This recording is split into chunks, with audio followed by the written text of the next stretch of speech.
Just don't get too far, and I'll be right where you are.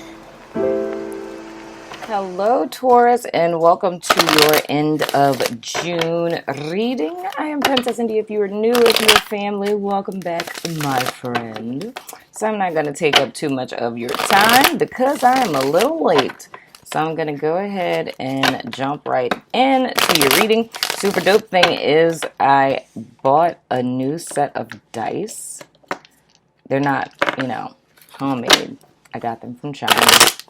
But I have like I guess you would say I'm using it kind of like an oracle in addition to the dice of resonance at the end, but you guys will see. So anywho, we're going to ask Spirit to give us clear and direct guidance for my Taurians for the end of June going into July. And one thing I can say, Taurus, preparing to do your reading, I got kind of mobbed by a bunch of different energies. One of them kind of felt like overwhelm. Then the other one was like deep sadness. You know what I'm saying? Like the word that was coming to me was like soul broken or spirit broken or something along those lines. Like kind of being very down and out. And what was the other thing? It's almost like a choked up feeling.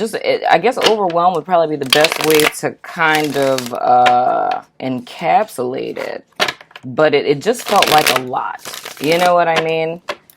But I feel like it feels sort of kind of like I don't even know how to verbalize it because, emotions is not the realm. But it's just being very Ten of Wands. Let's put it that way. So let's see. Whoa.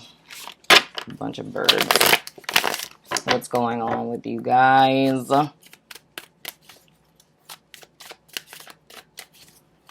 But the positive part in all of this is that I feel like it's temporary because I feel like there's a lesson that's supposed to be learned in all of this. And what it is that you're looking to find will be found in what has been consistently inconsistent in your life, if that's the best way that I could put that. So the first card that we have is the Nine of Pentacles. But the thing I'm feeling with this is like it's a sense of longing and not wanting to let something go, right? Not wanting to let something go that, something that's very important to you, something that's very significant, something that holds a place in your heart, something that's, been a part of your life for a long time. So this could be a job. Speaking of us, I mean, it could be a thing, It could be not wanting to get rid of your favorite pair of sneakers. I don't know. But it's making the decision to move on, but you're not really moving on. And this came up in someone else's reading before, I don't remember who, but it's more or less giving yourself the illusion of moving forward because it's trying to hold on to like a sense, like a memento or something. So it's something that's no longer serving your highest good. It's something that you've put work into and grown. It's not serving your highest good, but it's giving yourself the illusion of moving forward because it's something that you're holding on to as like a memento of this particular time. And the whole important thing to note about this is our mindsets, right? And how important or powerful our thoughts are. So the thing is we can give ourselves the illusion of moving forward by making physical actions. But if our mind is still stuck in the past, that's why it's an illusion of moving forward. Because in reality, you really have not moved forward at all, right? So, the memento you would be keeping would be, whether in thought or a physical thing that you're holding on to, and that takes up energetic space. So if we're looking at this within the framework of like love relationships, this could be someone that, it could be a high school boyfriend or girlfriend, or it could even, for some of you, be someone you were in love with that passed away, like a long time ago. And, or even, a divorce, but still kind of holding on to this person energetically to where you haven't really opened yourself up for any new opportunities that could be around you. So the most important thing with all of this is bringing to your attention what you're doing energetically, and you guys kind of making the decision about how it is that that's manifesting in your specific situation. Next card that we have is the Seven of Swords. So that's self-deception, exactly what it is that I explained.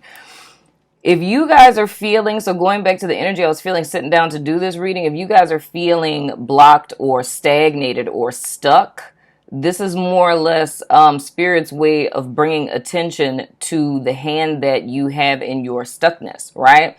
It's more or less holding on to this thing or not wanting to release this person or situation or what have you, and holding on to this, be it, physical or energetic memento. I really hope that this is making sense.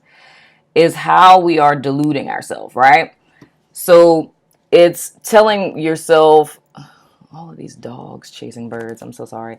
But it's telling yourself consistently that, I'm doing everything it is that I'm supposed to do. And it's like, I have moved on and I've let that go. And I haven't talked to this person. And I don't even know how long, whoop-de-whoop-de-whoop-de-whoop-de-whoop, right?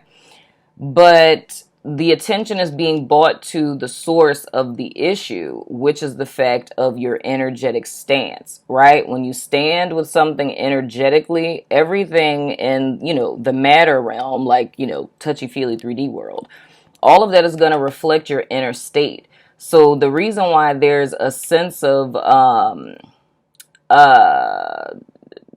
fruitlessness, I guess I would say, a sense of fruitlessness in your present world, or why you may feel stagnated or blocked or things aren't moving forward, is because energetically you're still very much linked to the past. So a decision has to be made to, fully and completely move forward, not just in a physical sense, but in a mental, emotional, and energetic sense as well, because that is the issue that's causing the stagnation. So you guys may be kind of looking outside of yourself for why it is you're feeling blocked, and wondering why you're putting a lot of, exerting a lot of energy into changing things and things aren't changing. And it's all because, like, the biggest enemy is this energetic block. All right, yeah.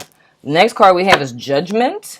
So, and if y'all are wondering why it is I'm not showing these, because I'm using the Tarot Sexual Magic. I felt led to use it. But there's young people that watch me. I'm just as shocked as you are. But there's like high school kids and stuff that watch my channel. Had no idea. But now being a mama feels some type of way about showing these cards. But I wanted to use them. So anyway, the Judgment card. So with your actions moving forward, and then even seeing these, well, this one isn't so bad. I could show y'all this one. This one, it's beautiful, right? It's like mom, dad, kid, love your parents, kids that are watching, if you're watching. Okay, anyway. But with this, the thing that kind of takes my attention is the red thread. And there's like a Chinese proverb interlinked with that, talking about like soulmates, like people who are meant to be in our lives. It's like we're connected by this red invisible like ribbon, right? And that's kind of like how you find your tribe in a sense. And that's the first thing that comes to my mind, but it's more or less you guys needing to make a judgment call on your tribe, proverbially speaking, right? So it's not just in the sense of like if we deduce tribe down to put this in a situation relevant to romance, right? We would be talking about qualifying people. If this is a relationship, it's more or less looking at the relationship for what it was and seeing the truth of the situation, right? Because the Judgment card is all about like separating like the wheat from the tare, right? Or ascending to a higher state of being, separating the higher self from the lower self, right? So it's more or less, like I said in the beginning, being consistently inconsistent. It's taking time to self-reflect and really look at what has been consistent in your life, what has been consistently inconsistent in your life, and what are you being called out of? Like, what do you feel in the depths of your soul that you're being led to do? Do you feel that every facet of yourself is intricately aligned, right? Because we can look at it as our feminine principles, our masculine principles. Like, is the facet of yourself masculine that's aligned with action? Are you taking action when you feel led to take action, right? Or do you sit back and practice inaction when necessary? Is there a balance between the two, right? Do you feel, in a sense of like your spiritual life, do you feel that you stopped believing in miracles? Have you lost faith? Do you feel disconnected with spirit?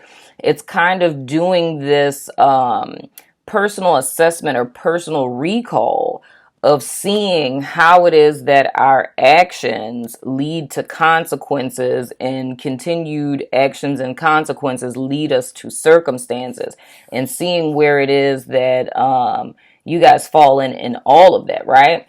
And again, putting that into the realm of when we're talking about like romantic relationships with other people, it's seeing if you're in a relationship now, right?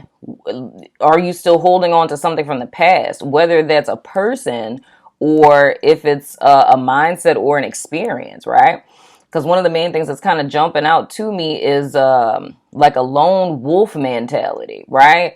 And that, of course, would leave a partner feeling, I don't want to say useless, but a person feeling alone in a partnership, because if we're kind of hell bent on doing everything ourselves, or that we have everything covered, I don't really need help, like I got this type of thing. If we're used to operating like that, and now you have a partner in your life that is actually there to help and assist you, but not knowing how to receive help, you know what I mean, can cause contention in your relationship, to where your partner could, fall into a myriad different ways. But the main thing that I'm feeling is a sense of insecurity. It's like questioning your motives or questioning their trust for you, because of them maybe not having experienced, and I don't want to say useless, but useless keeps coming up, because the vibe that I would get for those of you who are partnered, I don't want to say that your partner is needy,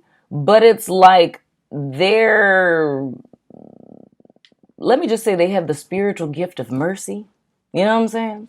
They like helping people. They like being of use.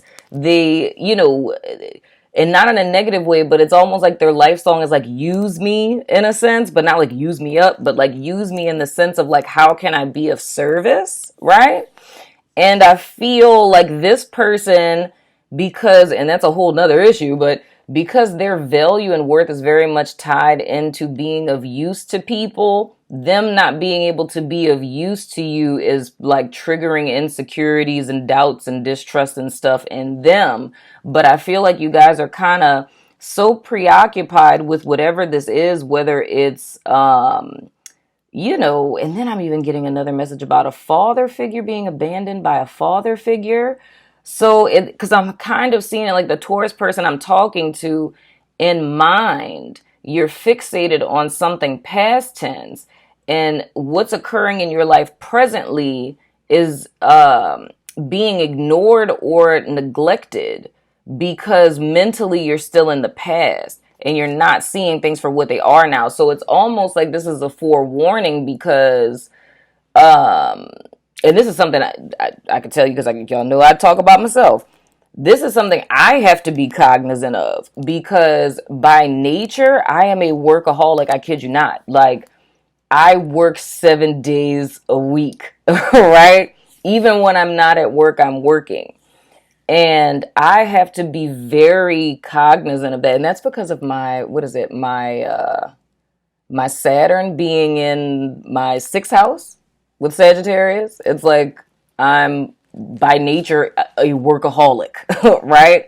So I have to constantly pause sometimes and be like, holy crap, it's been 6 months and I haven't talked to anyone, right? And that's kind of something that came to my awareness today. And I was like, dude, like, I need to reach out to my friends because a lot of times I'll get so caught up into working, I totally forget about everything else. And it's like time passes. So I say this as a forewarning. It's more or less not wanting to be so fixated on work that you're neglecting things and people in your life that are actually here, that want to give, that want to contribute, and want to be a part, because of this mentality of being so used to either doing everything alone and not being familiar with help, right? Or being stuck on something that you lost in the past and allowing that to affect your present. So when we're talking about judgment going forward, I feel like it can go one or two ways depending on how you resonate with this. For some people, it's going to be making a judgment call on connections that you have in your life. For others of you, it's going to be making a judgment call on yourself and seeing how you've been contributing to co-creating the situation that you guys are struggling with right now. But whatever the case may be, it's all positive to me because all of this is saying that you guys are still very much in control of your situation, even though it may not feel like it. So it's a matter of perception. And I keep feeling like hangman energy with that. So I'm going to throw the dice resonance. If you want to ask a yes or no question, go ahead and formulate that now. Pause me if you need to. But I'm going to go over to Vimeo, and I can't even say 100% what's going to happen because I started a new Vimeo because of what happened with Pisces, which was completely out the blue. But I don't know, man. Something about these new dice. I don't know what's about to pop off. But if there's a person in particular, of course, I'm going to look at that. But with these dice, and Lord only knows what's going to happen once I turn off this camera, we'll see what's popping with that. But whatever the case may be, the link will be below, whether it's just in the Lurkers Lounge or if it's in the new Healing Lounge. You know what I'm saying? And if you're curious about what that is, if you did not cross-watch Pisces, the Healing Lounge, I was inspired to start that literally last night doing Pisces reading, because I ended up getting a whole channel message for them, and the reading is more geared to how I actually do sessions in real life, like, you know, if we're face to face. And it's more or less like a coaching session. So it's giving you advice and practical application and all that good stuff in reference to whatever spirit is telling me and what comes up in you guys' readings. But again, I'm tossing out the dice of resonance. All right. So we have Sagittarius, we have Aries, we have question mark, which means that could be their sun, moon, rising, or anywhere in their chart. We have crush, and the answer to your question is yes. So Sagittarius, Aries, that could be sun, moon, rising, Venus, what have you. The answer to your question is yes. And we have crush. And then with the new dice, I don't know what I'm going to call them. My subby named these. I don't know what to name these. I'm terrible with names, people.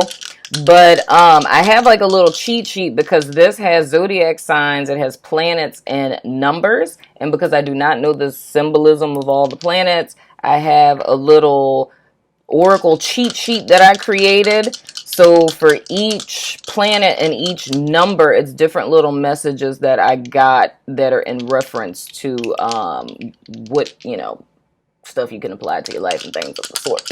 You know what I'm saying? Those dogs are so darn cute. All right. Oh, the number 11 came out again. And Taurus again. Okay. And Sun. Very interesting. So let's see here.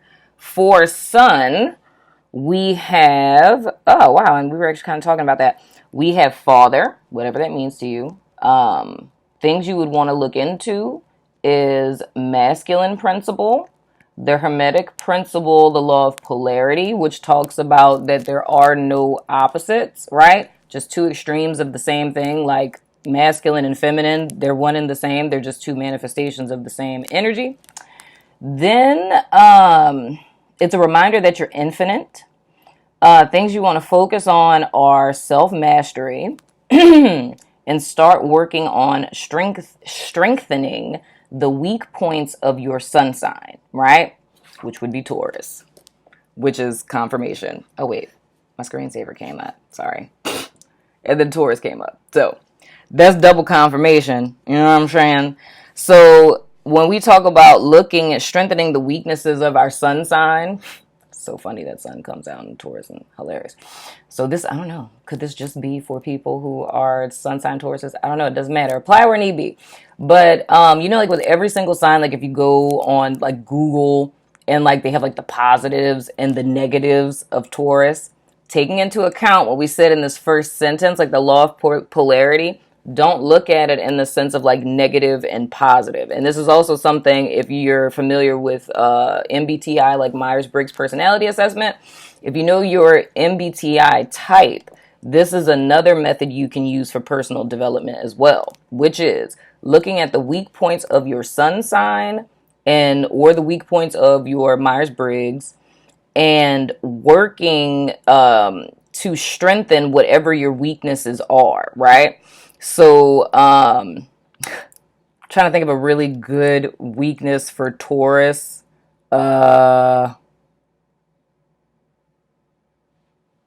Senses. There you go. And pretty stuff, right? So, the fact that we are very sensory oriented, we're actually more likely to develop like codependencies and addictions to like food, you know, drugs, whatever. Stuff that makes you feel good, even sex, you know, because sex feels good. I'm just saying. Sorry, teenagers. Just pretend you didn't hear that. Anyway.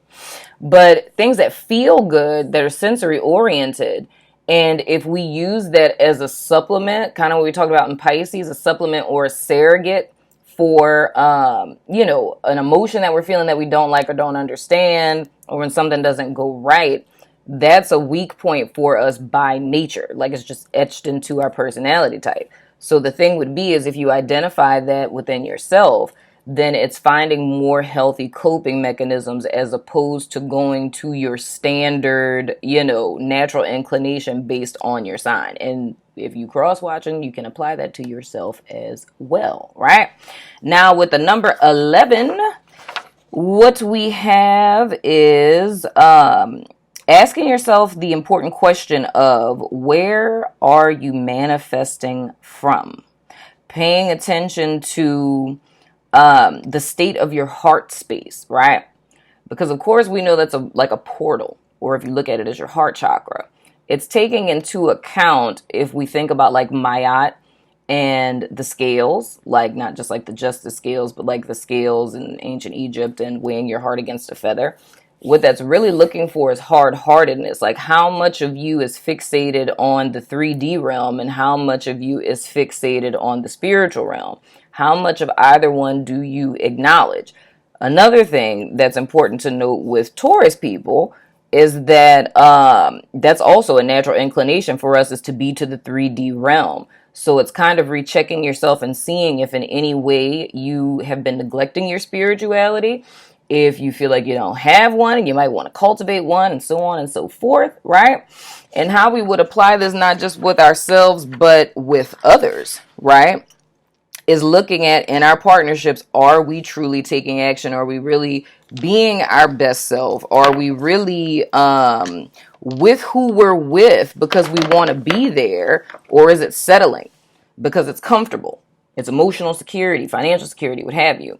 So going into July, this feels like a very self-reflective time. But the thing is to just get out of your own way and out of your own head, my wonderful Taurus family.